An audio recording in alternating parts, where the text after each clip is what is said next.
Hello everyone, welcome back to Biotech Valley. This video will be an introduction to what are the causes of cancer and will exactly cover what are the causes of cancer. You all knows the goal of this channel is to simplify the information. If you like the video, please hitting the like button and also subscribe the channel for more videos like this. In last video, we already discussed about basic concepts of cancer. फिर भी जिन लोगों ने last video नहीं देखी है, इस video में हम स्टार्टिंग का थोड़ा इंट्रोडक्शन दे देते हैं विद इन 30 सेकेंड्स और उसके बाद कॉजेज़ को स्टार्ट करते हैं। देखिए, जो ह्यूमन बीइंग होते हैं उनके पास बिलियंस ऑफ सेल्स होते हैं और सेल के अंदर आपको पता है न्यूक्लियस होता है जहाँ हमारी जेनेटिक इन्फॉर्मेशन प्रेजेंट रहती है। जो हमारी जेनेटिक इन्फॉर्मेशन प्रेजेंट रहती है वो कहाँ रहती है? क्रोमोसोम्स में। क्रोमोसोम में डीएनए होता है जो कि न्यूक्लियोटाइड सीक्वेंसेस से मिलकर बना है और ये न्यूक्लियोटाइड सीक्वेंस जो स्पेसिफिक एक सीक्वेंस रहता है उसी से मिलकर बनता है जीन। अब जीन डिफरेंट डिफरेंट टाइप्स के हो सकते हैं क्योंकि सीक्वेंस कैसे भी अरेंज हो सकता है, तो जीन भी डिफरेंट डिफरेंट टाइप के बन सकते हैं। उसी में से दो कुछ जीन्स ऐसे हैं जो कि ट्यूमर सप्रेसर जीन है। ट्यूमर सप्रेसर मीन्स जो कि सप्रेस कर दे ट्यूमर को, मतलब ट्यूमर को ना बनने दे। ट्यूमर कुछ नहीं है, क्लस्टर ऑफ सेल्स है, मतलब सेल्स की ग्रुपिंग ना होने दे। राइट टाइम पे सेल बड़ा हो, डिवाइड हो और मर जाए। उसके बाद आते हैं प्रोटो ऑन्कोजीन्स जो कि उन प्रोटीन्स को एनकोड करते हैं जो कि सेल डिवीज़न को प्रमोट करती है बट राइट टाइम तक के लिए। उसके बाद जब सेल मेच्योर हो जाता है तो वो सिग्नलिंग देती है कि हाँ अब आपका डिवीज़न क्या है, स्टॉप हो जाना चाहिए। तो ये दो जीन आपको मेन कैंसर में याद रखने हैं।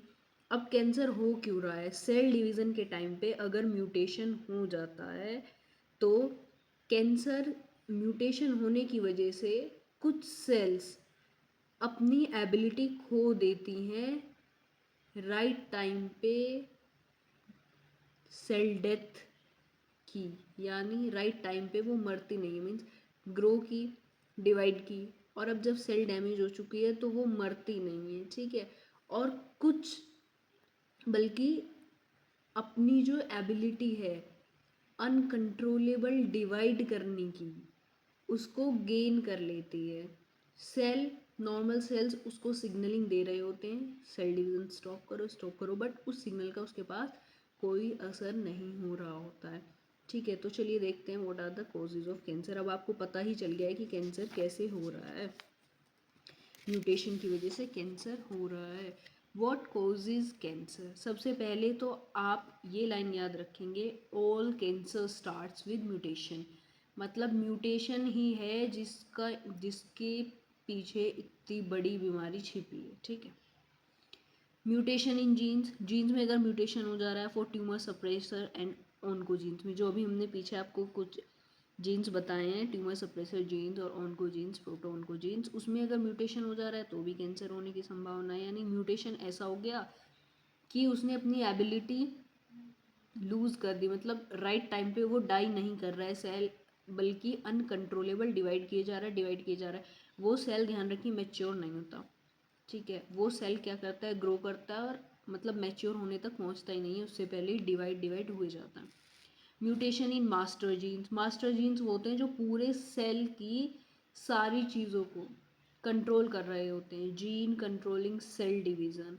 मास्टर जीन्स वो होते हैं मतलब जो बहुत सारे सिग्नल्स एंड ऑल चीज़ों को भी एनकोडिंग को भी कंट्रोल कर रहे होते हैं। मास्टर जीन्स में अगर म्यूटेशन हो गया है तो ऑफकोर्स एबनॉर्मल रेप्लिकेशन चलेगा, एबनॉर्मल रेप्लिकेशन चलेगा तो क्या होगा, कुछ क्रोमोसोम का सेक्शन मिसिंग होगा, कुछ डुप्लीकेट हो जाएगा। मतलब जैसे कि रेप्लिकेशन जिस टाइम पे हो रहा है डीएनए का, उस टाइम में या तो उसके कुछ सीक्वेंस मिसिंग हो जा रहे हैं, नहीं है मतलब कुछ भी न्यूक्लियोटाइड्स खो गए हैं, ठीक है, या फिर कोई एक्स्ट्रा आ जा रहे हैं। Change in gene dosage, too much sometimes too little, specific protein production, जो जीन एनकोड कर रहा है कभी कभी वो बहुत ज़्यादा उस प्रोटीन को बना दे रहा है और कभी कभी वो बना ही नहीं पा रहा है। तो वो प्रोटीन क्या करता है, प्रोटीन कंट्रोल करता है, control the cell cycle such as growth factors और ट्यूमर सप्रेसर। एक मतलब जो ट्यूमर सप्रेसर जीन्स होते हैं वो ट्यूमर सप्रेसर प्रोटीन बनाते हैं जो कि सिग्नलिंग करते हैं, ठीक है। अब जब वही नहीं बन रहे हैं तो सेल क्या होगा, अनलिमिटेड डिवाइड करता रहेगा और जिस जिस भी सेल के पास एबिलिटी आ जाती है अनलिमिटेड डिवीजन की, उसको हम क्या बोल देते हैं, कैंसर सेल्स। देखते हैं नेक्स्ट कॉज। फिर आता है excessive addition of methyl group to genes. जो जीन इन्वॉल्व हैं डीएनए रिपेयर करने में, सेल साइकिल में और एपोप्टोसिस में। एपोप्टोसिस होता है प्रोग्राम्ड सेल डेथ, ठीक है। और डीएनए रिपेयर, डीएनए किसी भी चीज़ की वजह से डैमेज हो गया है, कोई मतलब रेडिएशंस ऐसे डायरेक्ट कोई सन एक्सपोजर में ज़्यादा रह रहा है तो यूवी रेडिएशन की वजह से डीएनए डैमेज हो रहा है और उसको अगर सेल्स रिपेयर नहीं कर पा रहे हैं और उन जीन्स में जो जीन डीएनए को रिपेयर करते हैं उन पे अगर एक्सेसिव एडिशन हो जाता है मिथाइल ग्रुप का तो भी कैंसर कोज हो सकता है। लोगों के दिमाग में क्या भ्रम बैठा हुआ है कि या तो रेडिएशन या फिर कुछ केमिकल एजेंट्स हम यूज़ करते हैं, ये होता है वो होता है, सिर्फ उसकी वजह से होता है। मैक्सिमम लोग तो बस मैक्सिमम लोगों का बोलना ही है गली गली में टावर लगे, इतनी रेडिएशन आ रही है, इतना कैंसर फैल रहा है, इतना लोग मोबाइल फ़ोन का यूज़ करने लगे हैं, पूरा टाइम कंप्यूटर पे बैठे रहते हैं, इतनी रेडिएशन आती है, उससे कैंसर हो जाता है। But radiation are not the only cause for the cancer, right. Certain substances जो कि कार्सिनोजेंस होते हैं। कार्सिनोजेंस क्या होते हैं, कार्सिनोजेंस वो सब्सटेंसेस होते हैं जिनके पास कैपेबिलिटी होती है कैंसर कोज करने की यानी म्यूटेशन कोज करने की genes में। In 1920 a man who were engaged in distilling the bicycle aromatic substance 2-naphthylamine later developed cancer of the bladder। एक 1920 में एक आदमी था जो कि काम करता था क्या, distillation purification of bicyclic aromatic substance, उसके ब्लेडर में क्या कैंसर डेवलप हो गया था। कुछ नेचुरल प्रोडक्ट्स भी होते हैं जो कि कैंसर कोज करते हैं। एफ्लाटॉक्सिन B1 जैसे फंगस है प्रोड्यूस बाय एस्परगिलस फ्लेवर्स, जैसे फंगस है, फंगस लग जाती है और उसके बाद आपने फंगस पता ही है ना, देखा होगा ब्रेड रखा रहता है तो उसके ऊपर भी फंगस लग जाती है। आप कुछ खाना पैक करके 3-4 दिन के लिए रख दीजिए, उसके ऊपर कभी कभी रोटी रखी रहती है 3-4 दिन से, जो सबसे नीचे रोटी रहती है आप उसके ऊपर देखने लगते हैं ब्लैक ब्लैक जो ग्रो करने लगता है वही फंगस है। और जो ब्लैक ब्लैक ग्रो करने लगता है ऐसा ही टॉक्सिक सब्सटेंस कुछ फंगस रिलीज करती हैं, वो होता है एफ्लाटॉक्सिन। वो नेचुरल है, वो भी क्या कर सकता है, कोज कर सकता है क्या चीज़, कैंसर। सनरेज नेचुरल है, वो भी कोज कर सकती हैं, ठीक है। मान लेते हैं कि कुछ डिवाइसेस मैन मेड हैं, उनसे जो रेडिएशन निकलती हैं वो क्या करती हैं, कॉज करती हैं। Misconception, people suppose chemicals are the most relevant carcinogens but natural products can be more relevant. जैसे कि सबको लगता है कि मतलब केमिकल्स का यूज़ करना, हर चीज़ में केमिकल आने लगा है, खाने में जो फूड कलर रहता है प्रिजर्वेशन के लिए रहता है उसमें भी क्या है, केमिकल्स ऐड रहते हैं, उसकी लाइफ स्पैन बढ़ाने के लिए केमिकल्स ऐड रहते हैं, उनसे कैंसर होता है। बट वो सिर्फ एक सिंगल कॉज नहीं है, they are lots of cause for the cancer. Heating protein rich food like meat और फिश हैज़ हेट्रोसाइक्लिक अमाइन, ठीक है। उसको अगर हम हीट करते हैं हाई टेम्परेचर पे तो वो दूसरा कोई कंपाउंड बन जाता है जो कंपाउंड कोज कर सकता है म्यूटेशन मच लाइक एफ्लाटॉक्सिन। उसी की तरह जब हम मीट या फिश को हीट करते हैं हाई टेम्परेचर पे तो एक PHIP एक 5P कंपाउंड बनता है जो कि म्यूटेशन कोज कर सकता है। नेक्स्ट हम देखते हैं टोबैको स्मोक सिगरेट्स। सब जगह लिखा रहता है कि टोबैको सिगरेट का सेवन करना हानिकारक है बट स्टिल चलता है और गवर्नमेंट भी बैन नहीं कर पाती क्योंकि उसी से सबसे ज़्यादा बेनिफिट भी है। बट कोई भी होगा, मतलब अगर थोड़ा बहुत कभी कभी ले रहा है तो सिंपल सी चीज़ है, इतना कोज नहीं होगा। अब कोई किसी चीज़ की ओवर डोसेज लेगा या फिर उसका परमानेंट कस्टमर बनेगा तो ऑफ कोर्स वो तो आपके लिए डेंजरस हो गई होगा। सिगरेट, सिगरेट के अंदर एक कंपोनेंट रहता है टार कंपोनेंट, ठीक है, जो जिसका केमिकल फॉर्मूला है बेंजो ए पायरिन, और ये एक पॉलीसाइक्लिक एरोमेट्स होता है जो कि म्यूटेशन कोज कर सकता है। और आपने सुना ही होगा कि ये लंग कैंसर कोज करता है, ये तो बहुत टोबैको वाला तो मतलब टीवी पे अगर एडवर्टाइजमेंट आप देखते हैं तो नीचे लाइन मेंशन होके आराम से आपको देख सकते हैं, ठीक है। और ये भी म्यूटेशन कोज कर सकता है, ये कंपाउंड म्यूटेशन कोज करेगा तो कैन लीड टू कैंसर। मतलब ऐसा श्योरिटी नहीं होती कि हाँ जो भी लोग स्मोक करते हैं उनको लंग कैंसर होगा ही होगा, it depends right how much they consume. As they reach their highest concentration in bronchial epithelia, तब जब वो अगर हाईएस्ट कंसंट्रेशन रीच कर लेते हैं ब्रोंकियल इपिथेलियल सेल्स के में तो लंग कैंसर कॉज करते हैं। Carcinogens in tobacco smoke, tobacco smoke में बहुत सारे कार्सिनोजेंस आते हैं, aldehydes, nitrous amines, heavy metals, polycyclic aromates, radionuclide polonium 210 formed by uranium, ठीक है। ये सब क्या है, जो टोबैको हैं उसके अंदर ये सब केमिकल्स प्रेजेंट होते हैं जो कि कैंसर कॉज कर सकते हैं। नेक्स्ट आता है mutation causing radiation, mutation causing radiation next आती हैं, देखते हैं कौन सी हैं।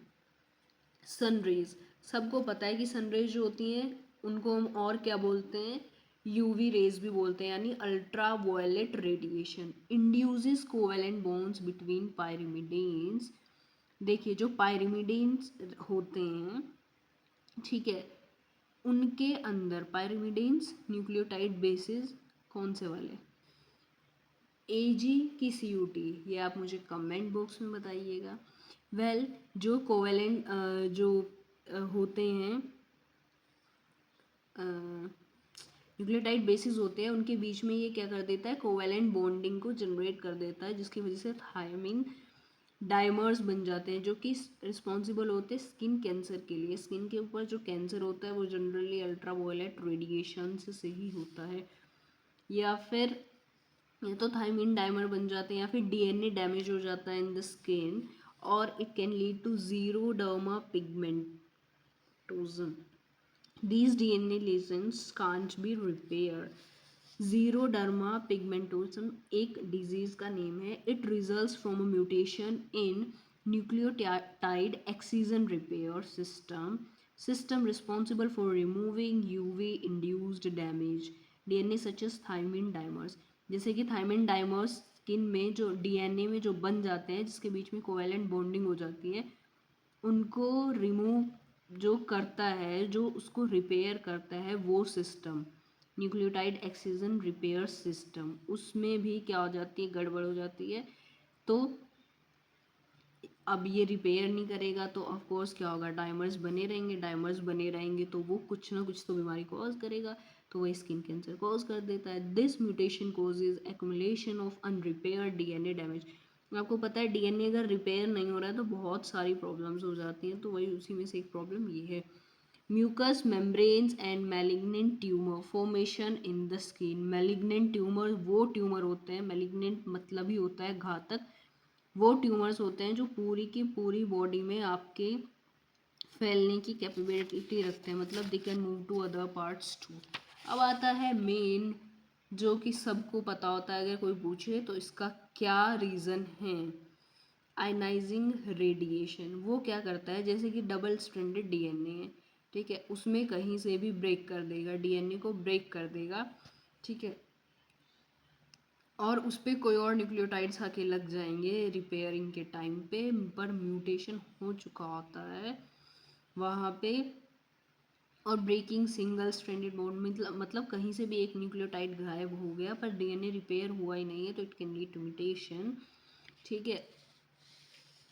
ये है डीएनए, आई इसके ऊपर रेडिएशन, और कहीं से सिंगल स्ट्रैंड ब्रेक हो रहा है और कहीं से तो डबल स्ट्रैंड ब्रेक हो रहा है। डीएनए में या तो सिंगल स्ट्रैंड डीएनए पे ब्रेक हो रहा है या फिर डबल स्ट्रैंड हो रहा है।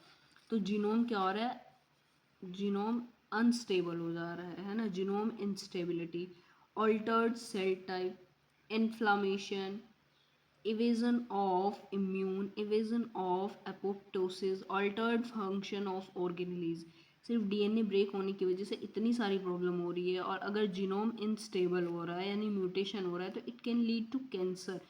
कैंसर भी बना सकता है और ट्यूमर भी, ठीक है। अब आयनाइजिंग रेडिएशन, आपको ये भी पता होनी चाहिए कि आयनाइजिंग रेडिएशन कौन सी होती, ठीक है। रेडियो वेव से लेके एक्स रे, गामा रेज तक, राइट। गामा रेज तक आपको 8 डिफरेंट टाइप की रेज दिख रही हैं। Radio waves, microwaves, infrared rays, visible light, UV rays, X rays, gamma rays, ठीक है। अब आपसे कोई बोलता है आयनाइजिंग कौन सी है, तो यूवी रेज से लेके गामा रेज तक, UV rays, X rays, gamma rays, ये आयनाइजिंग रेडिएशन है जो कि कैंसर कॉज कर सकती हैं। यूवी रेज तो आपको नॉर्मली पता ही है क्योंकि इतनी ज़्यादा चलती है, ठीक है। सीधा मॉलिक्यूल्स पे जाके, है ना, सीधा मॉलिक्यूल्स पे अटैक करती है, ये एटम्स पे अटैक करती है, एटॉमिक न्यूक्लियाई पे अटैक करती हैं। आई होप आपको कैंसर के कॉजेज समझ आए होंगे। नेक्स्ट स्टेज में पढ़ते हैं what are the stages of cancer.